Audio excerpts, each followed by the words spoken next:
Hi, hello friends, welcome back to another video. It is going to be September and October books today. September was kind of crazy, went by in a flash, and so did October. So here we are. I was just looking at Storygraph and yeah, definitely not gonna hit my reading goals for this year now that it's already November, which sucks. But you know, there are more important things in life. So anyway, we are gonna start off with what I read in September. So I always like to put the DNFs right at the top of the video.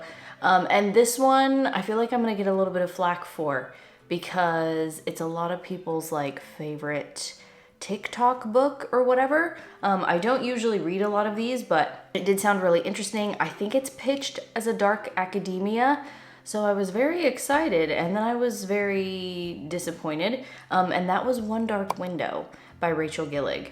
I just wasn't expecting it to feel kind of like as juvenile as it felt, like the writing style. I just felt like it wasn't anything special.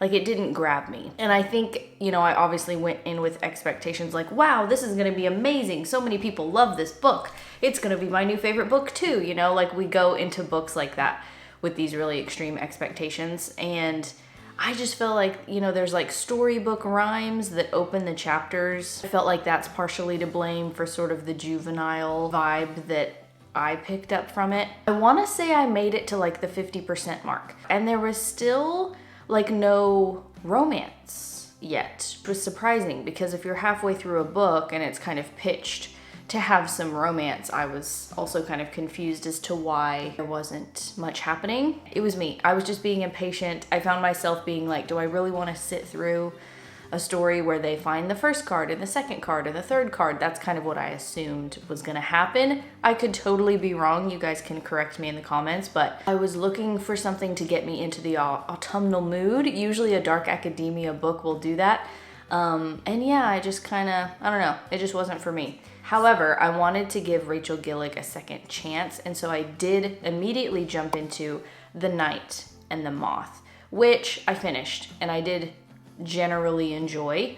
Wasn't a 5-star read for me by any means. I love that cover and the vibes. It was mainly vibes. Well, I'm gonna rescind what I just said. I think there was actually more focus on the plot than sort of atmospheric gothic writing, which is what I love and what I was kind of hoping for. This one I felt like did have slightly more elevated prose than One Dark Window. The world building was really easy to follow. It wasn't particularly complex. I'm aware I didn't give you guys like a synopsis because these two books are just they're so in your face and they're so hyped that I feel like I can kind of skip over the synopsis. But I liked that the diviners, even though they are pitched very kind of like nun-like or maiden-esque, that they kind of explored their sexuality pretty openly. Like they weren't sort of these sort of Virgin Mary kind of women. I felt like that kind of put a very modern twist on the whole thing, so I did appreciate that. That was kind of refreshing to read. I loved that it really encouraged me to like make guesses throughout of like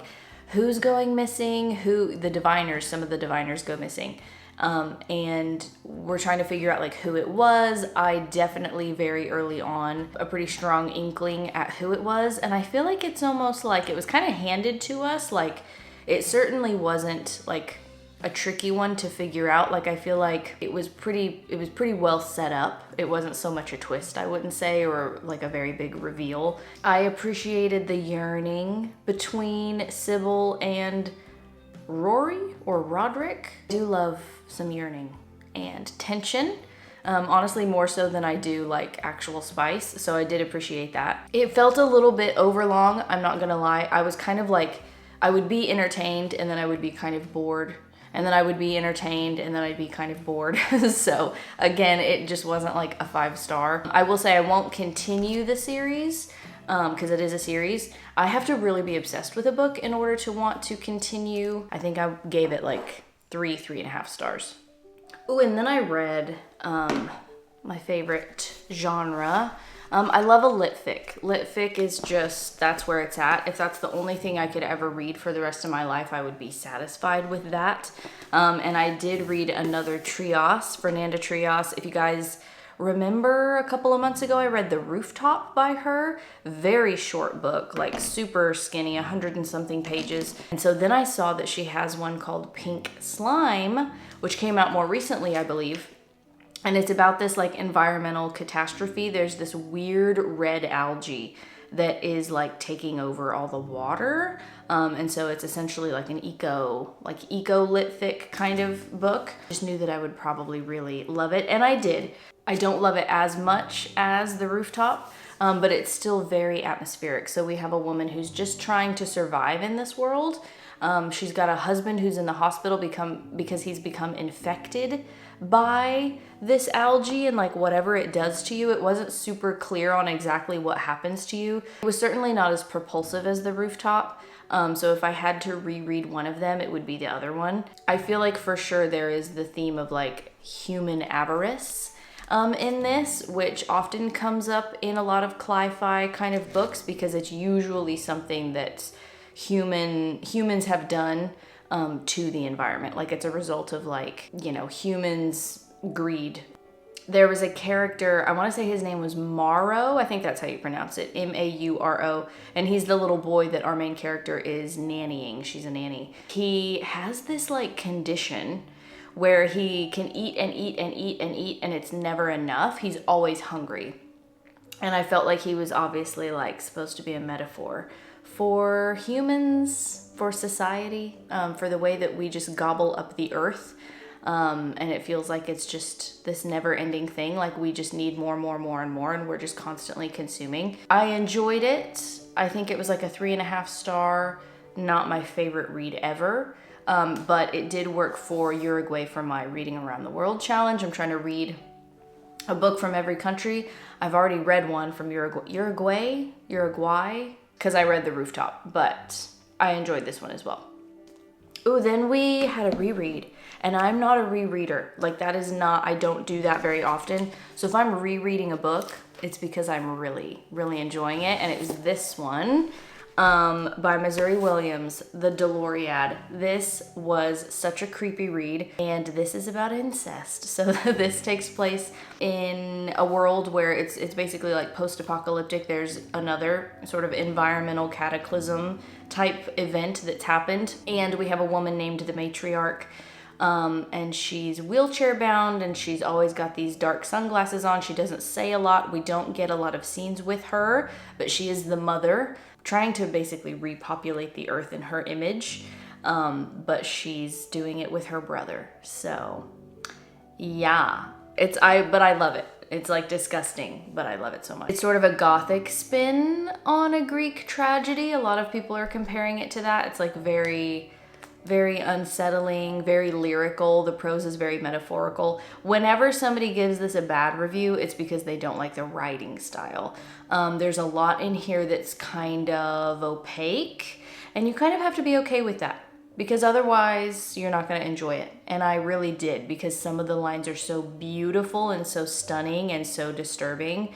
Particularly the descriptions of Dolores, who is our main character. She doesn't have any legs. That's one of the deformities that's happened since she's a child of incest. And she's quite dumb. She doesn't speak. And there's just a lot of, we assume there's like a cognitive delay or cognitive issues. Kind of seeing from sort of a carousel of POVs from all the different siblings, because they all have a very different view of their mother and the whole situation.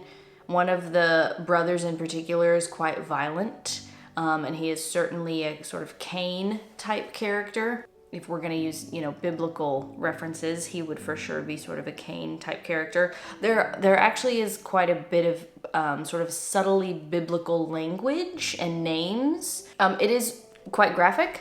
It's violent. There's sexual abuse. So please check your trigger warnings before getting into this one. If you're sensitive to any of that, you will not like it. It's one of those books that you get to the end of it and you're like, I don't really know why it was written. I don't necessarily know big picture what it's trying to say. but I really enjoyed it. I enjoyed the writing. I enjoyed the dynamic between, that's kind of the main thing, is like the dynamic between all the different siblings and, you know, all the characters. It's just weird. It's a weird girl book, and I love it. And I do recommend it. I don't know that it's like a 5-star read, but it's for sure like a 4.5-star read.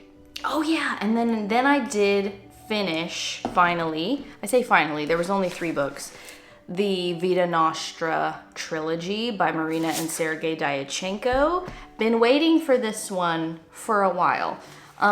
Wasn't just absolutely obsessed with it, unfortunately. This is School of Shards, but it's about the Institute of Special Technologies, and they do this very weird, the students there do this very weird kind of, I don't even know that you would call it magic. Basically, it has to do with grammar. And the metaphor is that every student is a different part of speech. You can be a noun, you can be a verb, you can be an adjective. And they basically like have power over the universe. Sasha is our main character. She's been the one that we're following since book 1. Obsessed with her, love her, wish she had been in more of this. Like I wish there had been more of a focus on her, because in the second book, which is Assassin of Reality, there's also not as much of a focus on her as in book 1. Book 1 is very much her story, and then there wasn't as much of a focus on her in this one either. She basically, in the very beginning, so this isn't ruining too much, within the first couple of chapters, it's September, it's the start of school, these are dark academia books, and she is realizing that like all of the students are failing already. Like we're only a couple of weeks into school and the students are all failing. And it's basically gonna mean the end of the universe. It's gonna be like the apocalypse if they are not able to do what they're supposed to do and do their job correctly. So she goes back in time to change the students, to find new students to replace them with, to try to save the world. Her love interest from book 2, he now has 2 sons, and so she goes back to find them. Arthur and Pashka, they are twins, and she believes that they are going to be the 2 boys who are gonna save the world. The writing is good. I love all 3 books, but I will say I probably could have read Vita Nostra as a standalone and not continued with book 2 and 3 and been perfectly fine. I just want more Sasha. I love Sasha. She's great. Book 1 is still my favorite.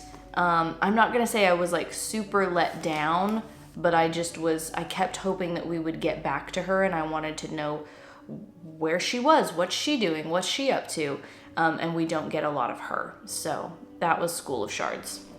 And then I think we're finally getting into October now. So that was all of September. Now getting into October, the first audiobook was Witchcraft for Wayward Girls by Grady Hendrix. I will not do a deep dive into this one here because I did a whole separate video on it. And I did a whole Grady Hendrix video because I've read all of his stuff now, all of his fiction. So I will link those in the cards and in the description box if you guys are interested. But basically, this is about a group of girls in the summer of 1970, and they're all pregnant. They're all teen girls. It's basically like The Craft meets Teen Mom. Like that is what the book is. So if that sounds like something that might be interesting to you, then you might like this one. And they are stuck in this home for girls. And it's supposed to just basically keep them away from society while they have their babies. And then the goal is to give them up for adoption at the end of the 9 months. But a librarian comes by like once a week or whatever to offer the girls, entertainment books to read. And she kind of, okay, the camera was overheating, so we're moving. It is a lot of them, kind of like their day-to-day, like the girls' day-to-day and like how strictly they're monitored. So when this witchcraft book comes into their possession, they get very excited because all of a sudden it's like they have some kind of control back to their life. And so the first little spell that they do, they're able to like put their like morning sickness and these different things that they're feeling in their body, they're able to like transfer that to other people in the house, like the adults who they feel like are, you know, being too controlling. And so at first it's very fun and lighthearted. And then of course it gets a little bit darker, and then they start sneaking out at night and going out in the woods and that kind of a thing. And then they realize the librarian is, you know, more than what she's claiming to be. So if you like Grady Hendrix, you will probably like the book. Like I said, I did a whole video on like all of his books. I will say one of the biggest criticisms in all of his books, actually, not just this book, is a lot of times there'll be something from the title or the cover or even the blurb that makes you think it's going to be one thing and then it turns out to be another. So I will say there's not actually a lot of witchcraft happening in the book.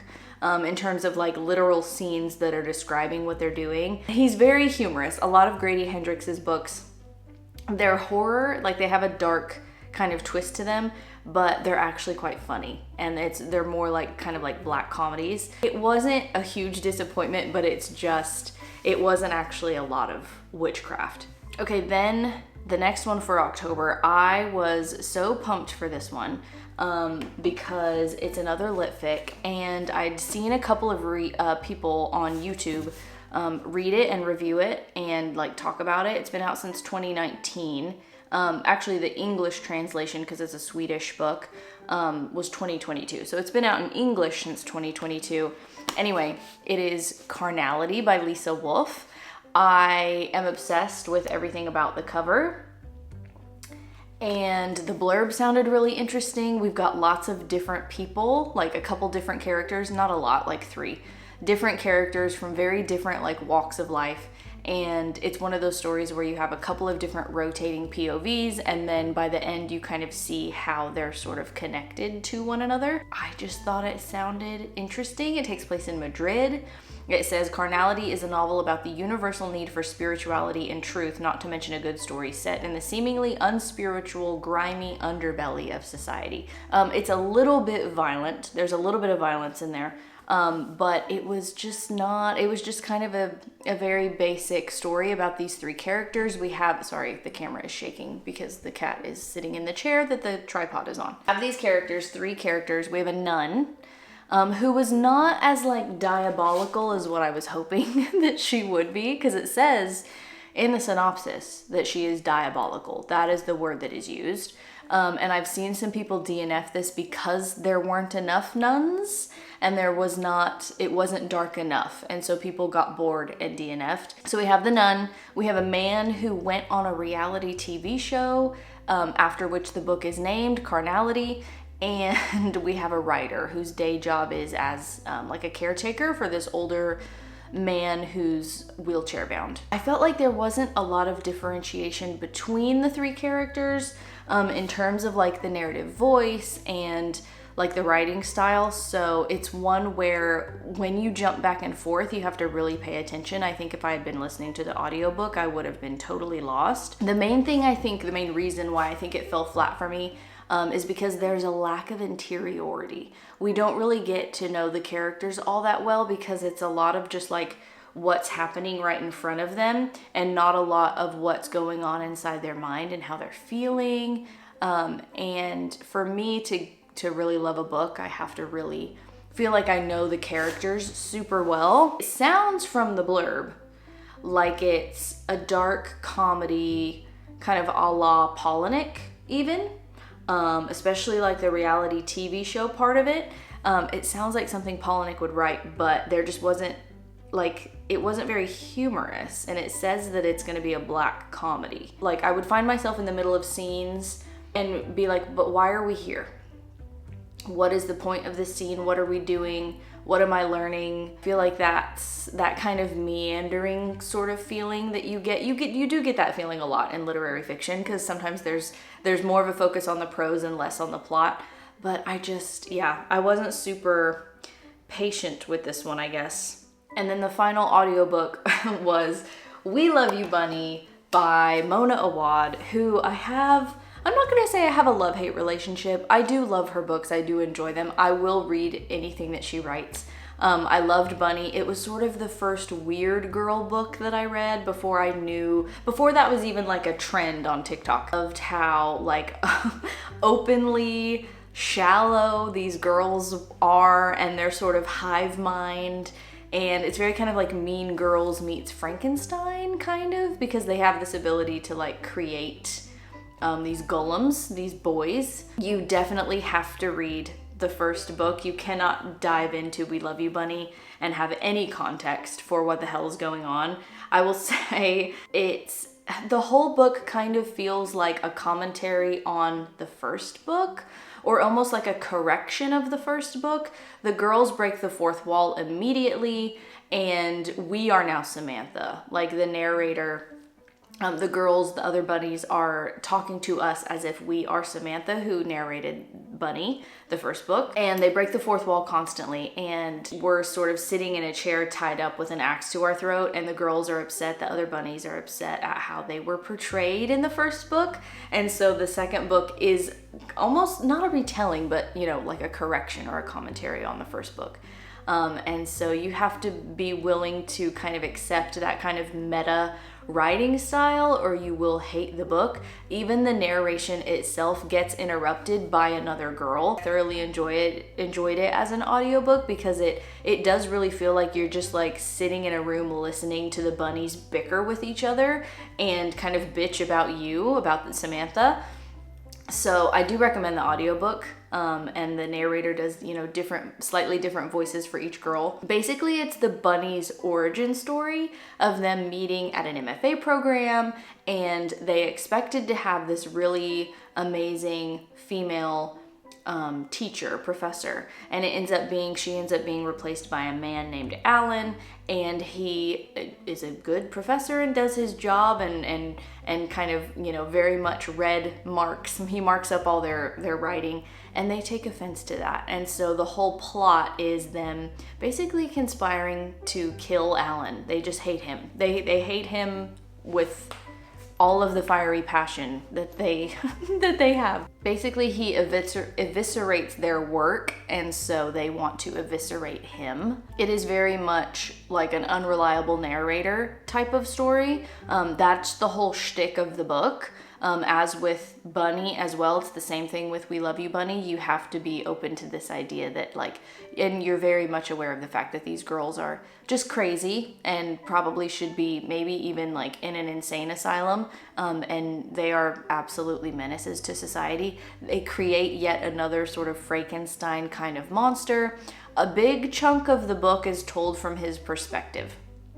So I kept waiting for that POV to end. I thought, oh, that's funny. This is just like a random little interlude where we're getting the sort of Frankenstein monster's perspective. No, it's like a big chunk of the book. I felt like it was like 50% of the book. And the main humor with that comes with him not understanding like basic human interactions and human behavior. And so he calls things weird things. All he wants to do is kill Alan as well, because that is what the girls want to do in the current moment. And so then obviously hilarity ensues. It was a fun one to read during October.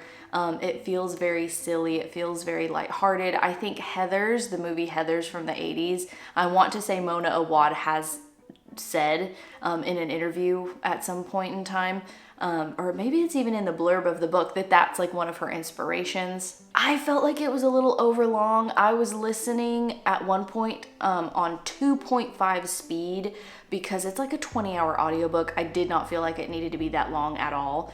It's also like, it'll be brief, like the moments themselves are brief, but it's very overtly sexual at sometimes, like very overt. So if that's something that makes you uncomfortable, you're not gonna like the book at all, because it comes up a lot. It's like kind of a love story as well, but like not at all how you would expect it to be a romance at all. Like not at all how I was expecting. Yeah, and then every now and then we would get like a really interesting line. I do wish there had been a little bit more of an emphasis on the writing and the prose rather than just like Mona Awad trying to make it funny. Like there was a line, I think I even wrote it down. This is from the monster's perspective, from the girl's creation. He says, love, reader, is a word that holds so very much inside of it. It can make you kiss broken glass, have impossible dreamings in rose gardens, gush your own heart's blood, and not even feel the wound. It can make you forget who you are, that you were ever Bunny. It can make you forget the drowning black that waits behind all of our closed eyes. So we get these really powerful little lines every now and then that you're just like it's so good, and that keeps you reading. I feel like I wish there had been more of that. I'm very excited for November because so much of my October TBR is spilling over into November. So anyway, I hope you guys enjoyed. Please let me know what you read and what was your favorite book of spooky season, because I will continue to read those even into December. And briefly, I did also want to mention before I go that on November 16th, I'm going to be attending the Readsy online conference for like how to get a publishing deal. I'm so freaking pumped for it. I do have a code. They gave me a code, and I'll put the link in the description box. It's like a 4-hour, just one day only course. I think it's a Sunday. They're doing like a deep dive into agenting, like how to get an agent, how to approach publishers. There's a whole section on query letter writing, which I know that I need. I know that I need desperately, and I'm so excited for it. If you guys don't follow like my whole Project Souls fantasy novel, writing a book, editing a book kind of content, that is where my brain is at most of the time when I am not reading. I'm like halfway through editing the first draft of my book that I hope to be my debut novel. I hope to get it traditionally published. If not, I will self-publish and it will be fine. I've taken their stuff in the past, how to write a novel, how to plan a novel, and it's always like really interesting getting to hear from actual professionals like in the publishing industry, not just like other like writer tube, author tube kind of people. So I'm so excited for that. I will bring you guys content from that as well. So once that conference is done, I'll definitely do like some sort of recap kind of video, I'm sure. I just wanted to let you guys know that if you're interested in that, I have a code so you can get a little bit of a discount. That is everything. Thank you so much for watching, and I will see you next time. Bye guys.